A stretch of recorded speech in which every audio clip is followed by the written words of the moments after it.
ఈ ఉగాది నుండి astrology plus law of attraction తో కొత్త జీవితాన్ని మొదలు పెట్టండి. వెంటనే జేకేఆర్ గురువు గారి పర్సనల్ అపాయింట్మెంట్ తీసుకోండి.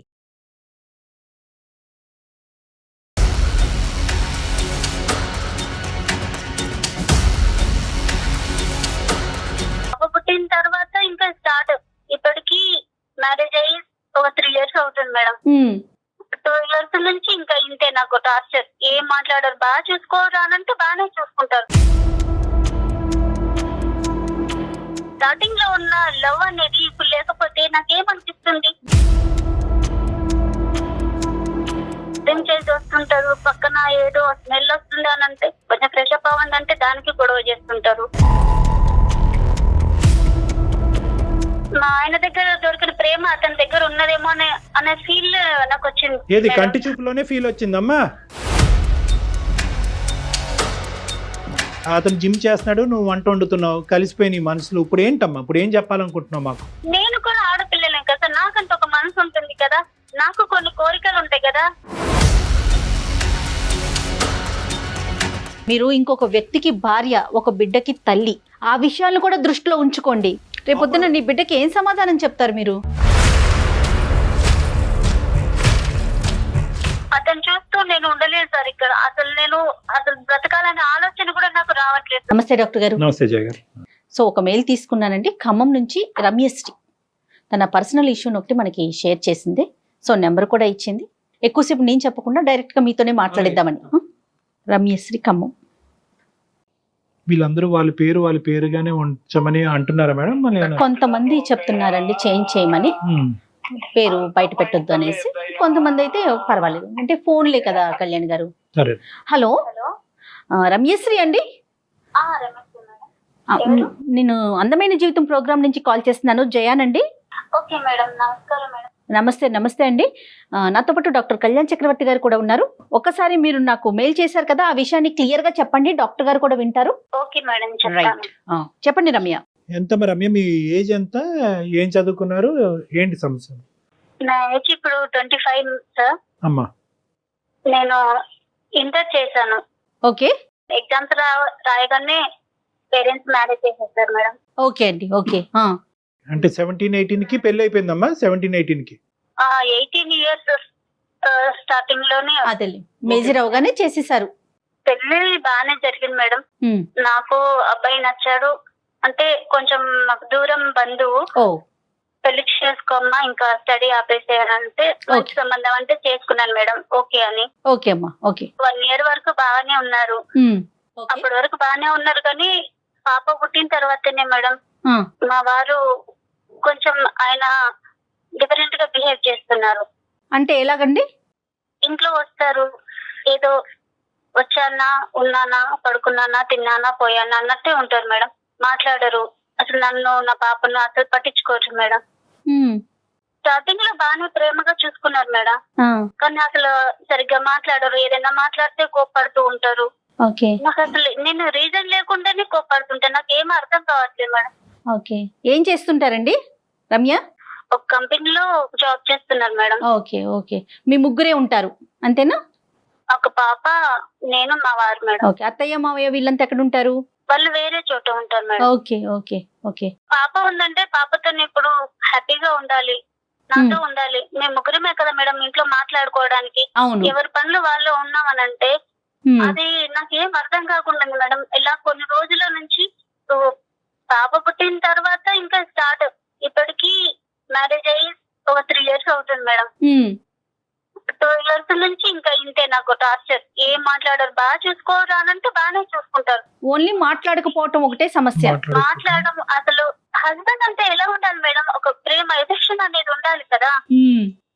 స్టార్టింగ్ లో ఉన్న లవ్ అనేది ఇప్పుడు లేకపోతే నాకేమనిపిస్తుంది. మరి ఎప్పుడైనా అడిగారా ఎందుకు ఇలా ఉంటున్నారు, ఏంటి అసలు కారణం ఏంటి? నేను అడిగాను మేడం. అడిగితే నీకెందుకు అవన్నీ, ఇప్పుడు బాగానే ఉన్నది కదా, ఇప్పుడు నీకేం తక్కువైంది, జాబ్ చేస్తున్నాను కదా, నీకు అన్ని ఏం తక్కువ ఉన్నది అని ఇలా అంటున్నారు మేడం. అలాంటప్పుడు నేను ఏం మాట్లాడగలను? ఏం మాట్లాడలేకపోతున్నాను నేను. ఇంట్లో తన కోసం నేను వచ్చేసరికి ఎదురు చూడాలి అనేది కూడా నాకు అనిపించట్లేదు మేడం. అసలు ఏం మాట్లాడాలో కూడా అర్థం కావట్లేదు. ఆయన పెళ్లి కాక ముందు పేరెంట్స్ దగ్గర, నాన్న దగ్గర ఎంత మంచి ఫ్రీగా ఉంటామో హస్బెండ్ దగ్గర కూడా అలాగే ఉండాలి అని అనుకుంటాం కదా మేడం. ఆ ఫ్రీడమ్ హస్బెండ్ దగ్గర మాత్రమే ఉంటుంది. అలాంటిది అని చూస్తే భయం వేస్తుంది మేడం నాకు. ఒక మిషన్ వర్క్ చేస్తుంది, మనం తింటున్నాం, అది ఫుడ్ ఇస్తుంది, మనం తింటున్నాం అన్నట్టు మాత్రమే ఉంటుంది. ఓకే, ఒక మాట్లాడపోవటం తప్ప ఇంకా వేరే ఏ ఇతర సమస్య లేదు అతనితో మీకు? డ్రింక్ చేసి వస్తుంటారు, పక్కన ఏదో స్మెల్ వస్తుంది అని అంటే కొంచెం ఫ్రెష్ అప్ అవ్వండి అంటే దానికి గొడవ చేస్తుంటారు. చాలా మంది ఆడవాళ్ళకి ఇలాంటివి కూడా లేనటువంటి పరిస్థితులు, అంటే ఇప్పుడు సదుపాయాలు చూసుకుంటున్నాడు, అవసరాలు చూసుకుంటున్నాడు, కావాల్సిన ఎటువంటి లోటుపాటు లేదు, వేరే వ్యవహారాలు లేవు, అప్పుడప్పుడైనా తాగుతాడు. అతని వ్యక్తిత్వం అది. బేసికలీ ఏంటంటే రమ్య ఏ అంశాల గురించి అయితే కనుక తను తప్పుగా చూపెడుతుందో బహుశా తన యాంగిల్లో ఓన్లీ ఆ పాయింట్ ఆఫ్ వ్యూసే చూస్తుంది కాబట్టి అవి తప్పుగా కనిపిస్తుంది. ఇంకా మంచిగా ఏమున్నాయేమో అంటే చెప్పడానికి ఇంకా 95 ఉండుంటాయి. పట్టించుకుంటాడు. ఇది తన ప్రాబ్లం ఏంటంటే తక్కువగా మాట్లాడతాడు, మాట్లాడినప్పుడు మాత్రం బిగ్గరగా మాట్లాడతాడు, వస్తున్నప్పుడు నాకు భయం వేస్తుంది. వ్యక్తిత్వ లోపమా, కమ్యూనికేషన్ ప్రాబ్లమా అంటే వ్యక్తిత్వ లోపం ఉంటే కనుక ప్రతి మ్యారేజ్ లో చాలా పెద్ద సమస్య, అది తిరిగి రాలేనటువంటిది, తీర్చలేనటువంటిది. ఇక్కడ communication difficulty can always be rectified. 95% marital disputes, marriage భార్యాభర్తలకు సంబంధించిన డిస్ప్యూట్స్ లో ఏదో పెద్ద పెద్ద వ్యవహారాలు ఏముండవా, బేసిక్ కమ్యూనికేషన్ డిఫికల్టీ ఉంటుంది. అతను మాట్లాడకపోయినా కూడా అతని లోపల ఉన్న భావాన్ని ఏంటి అన్నది మీకు అర్థం చేసుకోవటం కష్టము. ప్రెడిక్షన్ లేదు. అంటే ఇప్పుడు అరుస్తాడా, ఇప్పుడు మెత్తగా ఉంటాడా, మాట్లాడతాడా, నవ్వుతాడా, కోపడతాడా అని ప్రెడిక్షన్ లేదు. ఈ రెండే అంశాలు మీకు. అయితే మీ ఇద్దరి మధ్యన ఉండే కమ్యూనికేషన్ డిఫికల్టీ ఇలా ఉంది అనేది పెద్దవాళ్ళతో ఎప్పుడన్నా మాట్లాడారా? అమ్మ నాన్న ఈ సమస్య వస్తుంది, లేదంటే అత్త మామ ఈ సమస్య వస్తుంది అనే అంశం పెద్దలు ఎప్పుడన్నా జోక్యం చేసుకుని ఈ కమ్యూనికేషన్ డిఫికల్టీని రెక్టిఫై చేసేటటువంటి ప్రయత్నం చేశారా? మాట్లాడాను సార్, ఒకసారి మా పేరెంట్స్ తో మాట్లాడాను. మగవాళ్ళు ఉన్నప్పుడు అలాగే ఉంటదమ్మా, బాధ్యతలు పెరుగుతాయి కదా, సర్దుకోవాలి. సమాజానికి కనిపించదు. 4 గోళ్ల మధ్యన రమ్య లాంటి ఆడవాళ్ళకే కనిపిస్తుంది కానీ బయట ప్రపంచానికి కనిపించదు. ఇప్పుడు మేము మాట్లాడే అవకాశం దాకా వచ్చిందంటే ఏంటి మీరు ఏమి ఎక్స్పెక్ట్ చేస్తున్నారు? అంటే ఈ మధ్య నేను కొన్ని రోజులుగా ఒక అబ్బాయిని ఇష్టపడుతున్నాను మేడం.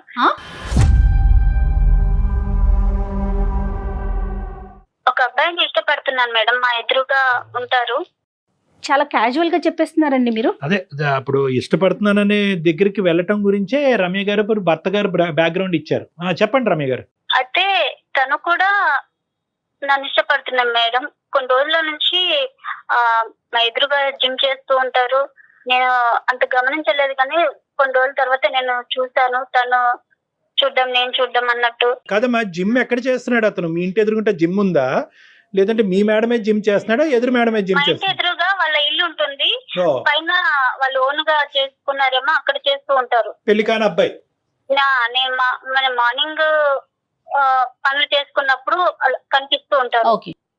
ఒక రోజు ఇంకా అలా చూసారు, తను చూసారు, నేను చూసాను.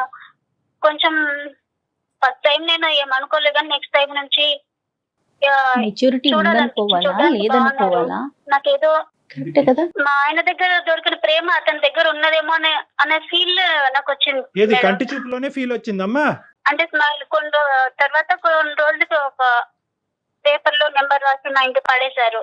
అప్పుడు అది చూస్తే నెంబర్ ఉంది, కాల్ చేయాలా వద్దా అనుకొని నేను ఒక 2 days గ్యాప్ ఇచ్చి కాల్ చేశాను సార్. నేను కాల్ చేస్తే బాగానే మాట్లాడారు. 2-3 times మీట్ అయ్యాము. నాకు ఏది కావాలన్నా అది చాలా కేర్ గా చూసుకునేవారు సార్. నాకు అదే నేను మా హస్బెండ్ నుంచి కోరుకున్నది ఏదైతే ఉన్నదో అతనిలో నాకు అవి కనిపించాయి సార్. అలా నాకు అది మీద ప్రేమ అనేది కలిగింది సార్. ఇది నేను చేసేది తప్ప రైటా అనేది కూడా నేను ఆలోచించాను. అయినా కూడా నా మీద నాకు ప్రేమ తగ్గట్లేదు సార్. ఆ అబ్బాయికి పెళ్లి అయిందమ్మా? పెళ్లి కాలేదు సార్. బ్యాచులర్ గా ఉంటున్నాడా లేదంటే పేరెంట్స్ తో ఉంటున్నాడా? అతను పేరెంట్స్ తో ఉంటున్నారు సార్.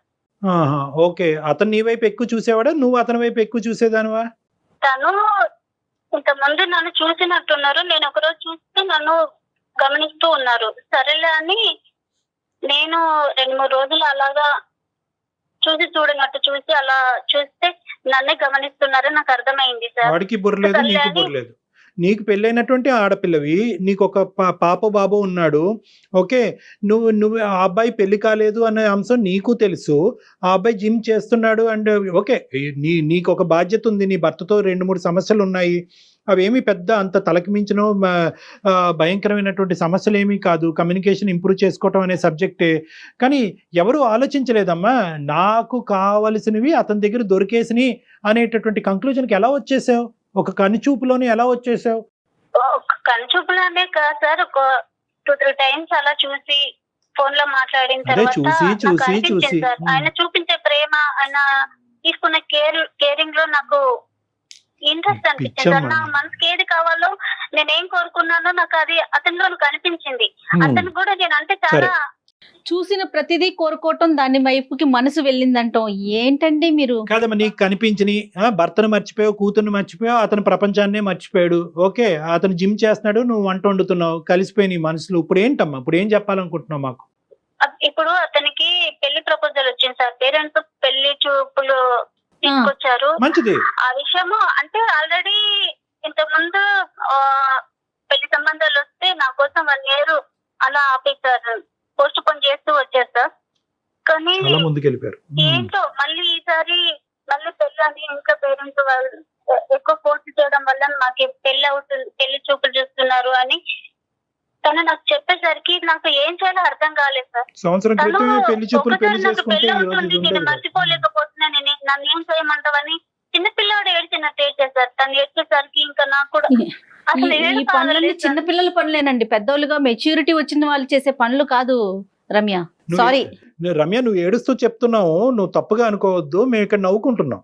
అంటే ఒక సమస్య, ఒక బాధ ఒక మనిషి చెప్పినప్పుడు సహజంగా అవతల వ్యక్తిని కూడా కదిలించాలి, బాధ కలిగించాలి.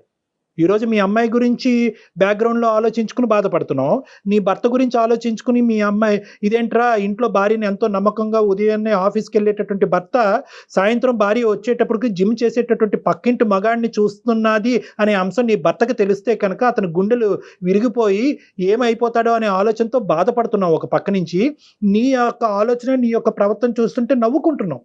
అరే ఆ సినిమాలో చూసాం కదా, కరెక్ట్, ఈ సినిమాలో చూసాం కదా, పేపర్ రోల్ చేసి నెంబర్ ఎసట్టం అనేది అక్కడ చూసామని సినిమా అంశాలే మాకు గుర్తుకొస్తున్నాయి. కానీ నిజ జీవితంలో ఎవరు ఇలా చేస్తారనేటటువంటిది మాకు కళ్ళలో కూడా ఊహించుకోవడానికి కష్టంగా. రియల్ లైఫ్ లో కూడా ఇలా జరుగుతున్నాయి అనుకుంటున్నాను. నేను కూడా ఆడపిల్లలే కదా, నాకంత ఒక మనసు ఉంటుంది కదా, నాకు కొన్ని కోరికలు ఉంటాయి కదా. తను హస్బెండే కదా, అమ్మాయికి పుట్టింటి నుంచి అతింటికి వచ్చిన తర్వాత అన్ని చూసుకోవాల్సిందే హస్బెండే కదా సార్. అలాంటిది నన్ను మర్చిపోయి ఆయన బయట ఏం చేస్తున్నాడో నాకు తెలియదు. అలా నేను ఏదన్నా అడిగితే నన్ను నా మీద చిరాకు పడతాడు, కోపడతాడు. ఏం చేస్తాడో నేను ఇంట్లోనే గుట్టుగా ఉండిపోవాలా సార్? యథార్థంగా చెప్తున్నాను. ఈ కాల్ కలిపేటప్పుడు మేము అనుకున్నాము, అరే అయ్యో అనవసరంగా అతను కమ్యూనికేట్ చేయట్లేదేమో, అతనికి ఒకసారి ఫోన్ చేసి బాబు కమ్యూనికేషన్ ఇలా చెయ్యాలి, ఒక భార్య యొక్క ఎక్స్పెక్టేషన్ ఇలాగా, నువ్వు కేవలం డబ్బులు ఇంట్లో లగ్జరీస్ ఒకటి చూసుకుంటే కాదు, మనసు నచ్చి పక్కన కూర్చుని భార్యతో మాట్లాడి మనసు అర్థం చేసుకుని ఇమోషన్స్ షేర్ చేసుకోవటం కూడా ఇంపార్టెంటే అనేటటువంటి విధంగా నడిపించాలి అని మేము అనుకున్నాం. ఈ లోపలే నువ్వు పార్ట్ 2 అనేటటువంటి తీసుకొచ్చావు. ఒకప్పుడు ఆ అంశం అయితే కనుక ఈరోజు మేము చాలా హ్యాపీగా డీల్ చేసాము. కానీ నువ్వేం చేస్తున్నావు అంటే ఈ అంశాన్ని చూపెడుతూ ఇంకో అంశంలోకి ముడిపెట్టావు.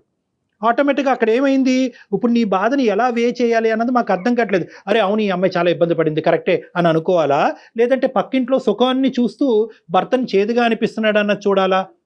అంటే ఇక్కడ ఎలా చూడాలి అనేది మాకు ఇప్పుడు వితౌట్ ది సెకండ్ ఆస్పెక్ట్ నీ మీద మాకు పూర్తిగా గౌరవం ఉంది, జాలి ఉంది, సమస్యకు పరిష్కారం చూపెట్టాలి అనే ఆలోచన కూడా మాకు ఉంది. కానీ ఎప్పుడైతే ఈ సెకండ్ ఇష్యూ తీసుకొచ్చావో నీ మీద గౌరవం అనేది తగ్గింది, నీ మెచ్యూరిటీ లెవెల్స్ గురించి నవ్వేటటువంటి పరిస్థితి వస్తుంది, నీ భర్తని కొడుకు కూతురో ఎవరినో వాళ్ళని మోసం చేస్తున్నారు అనే బాధ కలుగుతుంది. సో నీ మీద ఇమోషన్ మాకు డైవర్ట్ అయిపోయింది. ఈరోజు నీకేం పరిష్కారం చెప్పమంటావు?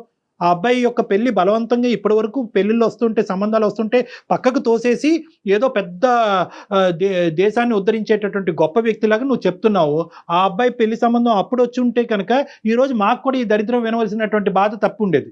సారీ అమ్మ, నేను ఈ దరిద్రమే అంటాను. ఇది కేవలం నువ్వు ఎంచుకుని ఇంట్లోకి తీసుకొచ్చినటువంటి ఒక దరిద్రం. నిజంగా ఈరోజు ఏదైతే నువ్వు అతను నడిపించేటటువంటి కథ ఉందో, ధైర్యం ఉంటే కనుక మీ భర్త ఎదుర్కొంటే నడిపించమ్మా. భర్తని ముసుగులో పెట్టే కదా ఇదంతా చేస్తున్నారు.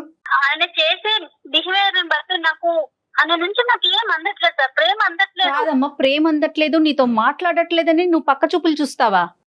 పక్క చూపులు కాదంటే నేను మంచిదే కదా మేడం. ఇప్పుడు మార్చుకునే ప్రయత్నం ఉండదా? ఇంకా ఫైనల్ డెసిషన్ అంతే ఉంటుందా? ఇప్పుడు అదే పనిగా నేను మా హస్బెండ్ ఏ విధంగా అయితే బిహేవ్ చేస్తున్నా ఆ విధంగా నేనుంటే అయినా బయట ఎన్ని విధాలుగా వేరే అమ్మాయి చూడలేదా? తప్పుగా ఎందుకు చూస్తారు మేడం? ప్రతి ఆడపిల్ల అంటే అది ఉండాలి, చేసిన పని ఉండాలి.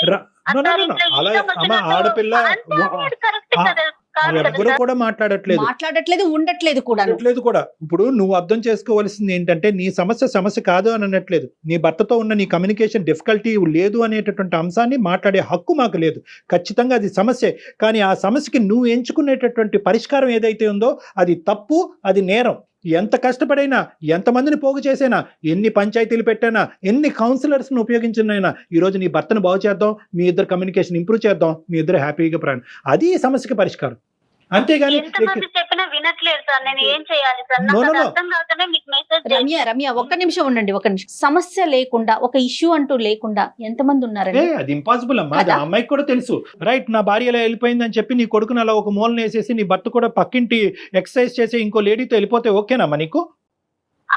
అదేం లేదు సార్, అదే తెలియకనే కదా నాకేం చేయాలి అర్థం కాక. అతనికి పెళ్లి అవుతుందని చెప్పి నువ్వు సంబరం చేసుకో, నీ జీవితం బాగుపడుతుంది. అతని పెళ్లి ఆపేటటువంటి ప్రయత్నం చెయ్యొద్దు. కానీ తను దూరం అవుతుందంటే ఎందుకు నాకు ఏడుపు వస్తుంది. ఇంకా నాకు అతనంటే ఏమో సార్. ఇంకా నాకు ఇప్పుడు ఏడిస్తే పర్లేదమ్మా, జీవితాంతం నువ్వు ఏడుస్తావు, చాలా మందిని ఏడిపిస్తావు. ఉండలేమో అని రమ్య మీరు ఇంకొక వ్యక్తికి భార్య, ఒక బిడ్డకి తల్లి, ఆ విషయాలను కూడా దృష్టిలో ఉంచుకోండి. ఇప్పుడు లవ్ అనేటటువంటిది ఒక ఇమోషన్ అమ్మా. మనం ఎలాగైతే కోపం, బాధ, ఏడుపు ఇలాంటి రకరకాల హావభావాలు వస్తాయో ఒక ప్రేమ అనేటటువంటిది కూడా ఒక ఇమోషన్. ఆ ఇమోషన్ ఏం చేస్తుంది అంటే కనుక ఆలోచనని తీసేస్తుంది. ఇప్పుడు నీ ఆలోచన పోయింది, నీకు తెలుసు లోపల ఇది తప్పు అని, కానీ ఇమోషన్ని కాపాడేటటువంటి, ప్రేమ అనేటటువంటి ఇమోషన్ కాపాడేటటువంటి ప్రయత్నంలో జరిగేటటువంటి పరిణామాలు అనేటటువంటి లాజికల్ రీజనింగ్ నీ మైండ్లోంచి పోయింది.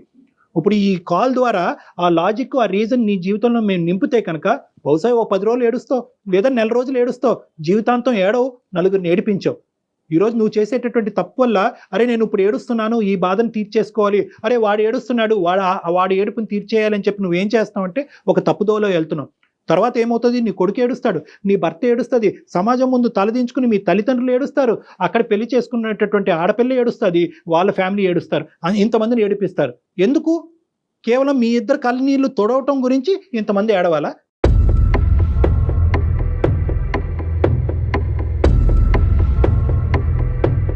సో ఇది కరెక్ట్ కాదమ్మా. ఇక్కడ లాజిక్ కావాలి, ఇమోషన్ కాదు. ప్రేమ అని ఇమోషన్ తాత్కాలికంగా పక్కన పెట్టండి. దీన్ని ప్రేమ అంటారా? నేనైతే అన్ను, దీన్ని ఆకర్షణ అంటాను. అతనికి ఏదో లేదు కాబట్టి నీ దగ్గరికి వచ్చాడు, నీకేదో దొరకట్లేదు కాబట్టి అతని దగ్గరికి వెళ్ళావు. సో లేనటువంటిది తీర్చుకునే దాని గురించి ప్రేమను డిఫైన్ చేయాలంటే తప్పమ్మా. దీన్ని ప్రేమ అనరు. నీ భర్తతో ఉండేటటువంటి బంధం, దాన్ని ప్రేమించు. నీ కొడుకుతో ఉండేటటువంటి బంధం, దాన్ని ప్రేమించు. మీరందరూ గౌరవప్రదంగా సమాజంలో ఉంటున్నారు, దాన్ని ప్రేమించు. సో ఈరోజు నీకు బాధగా ఉండొచ్చు, మా మాట బాధగా ఉండొచ్చు, ఇదేంటి సార్ ఆ అబ్బాయి ఏడుస్తున్నాడు కదా సార్, నాకు బాధగా ఉంది సార్, మీ ఇద్దరం దూరం అయిపోతాం సార్ అంటే కనుక నో, ఎంతైనా బాధపడండి, 100 రాత్రులన్నా నిద్రపోకుండా ఉండండి, ఎంతైనా ఏడవండి, కానీ ఈ తప్పు మాత్రం చేయొద్దు. నీతో పాటు చాలా కుటుంబాలను కాపాడినటువంటి పుణ్యం మాకు దక్కుతుంది కాబట్టి థ్యాంక్ యూ.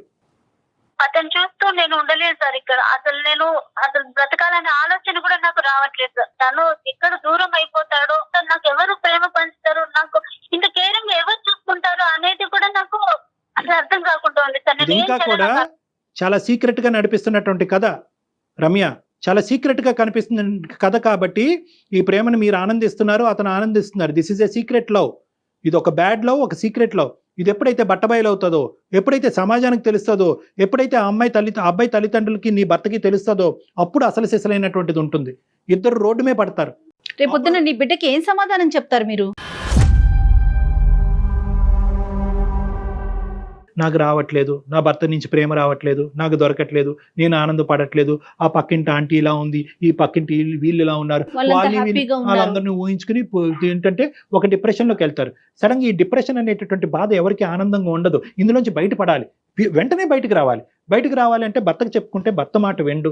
ఇలాంటి వాళ్ళని మాట వినేటటువంటి ఏకైక వ్యక్తి ఎవరంటే కనుక ఈ జిమ్ బాడీ లాంటి వీళ్ళు ఏం చేస్తారు, వీళ్ళు పని పాట అట్రాక్ట్ చేస్తారు. ఆ అబ్బాయి అసలు ఎంత ధైర్యం అండి, ఒక పెళ్ళైనటువంటి ఆడపిల్లని ఇక్కడ పెట్టుకుని పెళ్ళని కానీ అతనికి వాళ్ళు అట్రాక్ట్ చేస్తారు. వాళ్ళు ఏం చేస్తారు, వాళ్ళు ఏమీ చేయరు, కేవలం ఈ అమ్మాయి కథ చెప్తుంటుంటే వింటూ ఉంటారు. ఈ అమ్మాయి జీవితంలో ఎవ్వరు విన్నటువంటి ఏకైక వ్యక్తి ఈ మహానుభావుడు. ఈ కథ వినేటప్పటికి ఇదేంటి ఇంత వింటున్నాడు, ఇన్ని సంవత్సరాలు పెళ్ళైనా కూడా నా భర్త 10 నిమిషాలు కూడా నా పక్కన కూర్చాడు, ఇతనేంటి గంటల తరబడి అన్ని పనులు వదులుకుని నా మాట వింటున్నాడు అని చెప్పి అక్కడ కనెక్ట్ అవుతూ ఉంటారు. సో ఇదంతా కూడా ఏంటంటే ఒక సూపర్ఫిషియల్గా ఒక ఇమోషన్తో కూడినటువంటి ఒక అట్రాక్షన్ మాత్రం, ఇది బంధం కాదు, బంధం అని వాళ్ళు అనుకుంటారు. సో ఇక్కడైతే మాత్రం కఠినమైనటువంటి నిర్ణయాలు ఇప్పుడు తీసుకుంటే రానున్న జీవితంలో ఇప్పటికీ ఎవరికి తెలియదు. ఈ గుట్టు అనేటటువంటిది కేవలం మనకి, నాకు, జయాకి, నీకు మధ్యనే ఉంది కాబట్టి ఇక్కడతో ఇది ముగిస్తే మంచిది. కఠినమైనటువంటి నిర్ణయం కాదనట్లేదు, ఏడుపు వస్తుంది, నిద్ర పట్టదు, ఇందాక నేను చెప్పినటువంటి లక్షణాలు అన్నీ వస్తుంది. కానీ ఈ బాధకి ఇప్పుడు పడేటటువంటి ఈ తాత్కాలికమైనటువంటి బాధకి అది దీర్ఘకాలికమైనటువంటి పరిష్కార మార్గం కింద నువ్వు ఎత్తుక్కుంటే నీ అంత పిచ్చిది ఎవరు లేరు. చాలా ఇమోషనల్గా చెప్తున్నాను, ఎందుకంటే నువ్వు తప్పు చేస్తావు ఇంకా ఇప్పటికీ ఎవరికి తెలియదు కాబట్టి నిన్ను ఆపేటటువంటి ప్రయత్నం మేము చేయాలి కాబట్టి నేను ఇంత ఇమోషనల్గా మాట్లాడుతున్నాను. సో దీర్ఘకాలికమైనటువంటి సంతోషం నీ జీవితంలో కావాలి అంటే ఇప్పటికైనా నీ తప్పు ఏంటి అన్నది అర్థం చేసుకో. నీ భర్తతో తప్పేనమ్మా, తప్పు నువ్వు 100 సార్లు తప్పు కాదను. నువ్వేం చచ్చిపోక్కర్లేదమ్మా, ఎందుకు చచ్చిపోవాలమ్మా? బిడ్డ ఏమవుతాడు, ఈ గుట్టు రట్టు అయితే కనుక నీ భర్త కూడా చచ్చిపోవాలి. అలా అయితే కనుక అతను ఈ రోజే చచ్చిపోవాలి నీ భర్త. సో ఈ చావు అనేటటువంటి దీని పరిష్కారం కాదు. నువ్వు తప్పులో ఉన్నావు, చిన్నపిల్లవి, తెలియదు, ఇమ్మెచ్యూరిటీ, ఇమోషను, డిప్రెషను, ఇలాంటి రకరకాల కారణాల వల్ల నువ్వు ఈరోజు నిర్ణయం తీసుకున్నావు కాబట్టి ఒక్కసారి నా మాట విను. నీకు తెలియకుండా మాట్లాడుతున్నావు, అమాయకత్వంతో మాట్లాడుతున్నావు. ఈరోజు ఇంకా నువ్వేమీ చూడలేదు, ఈ బాధ పోయింది. ఈ బాధ అనేది నువ్వు చూసేటటువంటి యాంగిల్లో చూస్తున్నావు, కానీ నీకు రానున్న రోజుల్లో వచ్చే బాధలు మేము చాలా యాంగిల్స్లో చూస్తున్నాం. ఫ్యూచర్ ని తను గెస్ చేయలేకపోతుంది.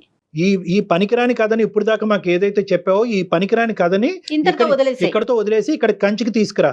ఓకే, మళ్ళీ రీకనెక్ట్ అవ్వకూడదు. ఆ అబ్బాయి పెళ్లి చేసుకుంటాడు, రేపొద్దున ఏ ఫేస్బుక్ లోనో ఇంకో మెసేజ్ లో హాయ్ అమ్మ, హాయ్ బంగారం, హాయ్ తల్లి అని అంటే కనుక నువ్వు మళ్ళీ కనెక్ట్ అయ్యావు అంటే కనుక అప్పుడు చాలా కుటుంబాలు సర్వనాశనం అవుతాయి. కాబట్టి ఈ రోజు ఈ కథని ఇక్కడితో ముగించు. అన్ని ఫార్మ్స్ ఆఫ్ కాంటాక్ట్స్ బ్లాక్ చేసుకోండి. అతనెవడో నువ్వెవడో అన్నట్టు ఉండండి. ఇప్పటికే కాదు, చచ్చేంత వరకు అలాగే ఉండాలి. నీ భర్తతో ఈ కమ్యూనికేషన్ పెంపొందించి ఇంప్రూవ్ చేసి మీ ఇద్దరి మధ్యన ప్రేమ ఆప్యాయతలు పంచేటటువంటి విధంగా ఆ బాధ్యతను మేము తీసుకుంటాం. ఆయనతో మాట్లాడే ప్రయత్నం మీరు చేస్తారండి. నేను నెంబర్ తీసుకొని మీతో మాట్లాడిస్తాను. తప్పకుండా. అంటే ఈ అమ్మాయి భాష అర్థమైందో లేదో అమ్మాయికి.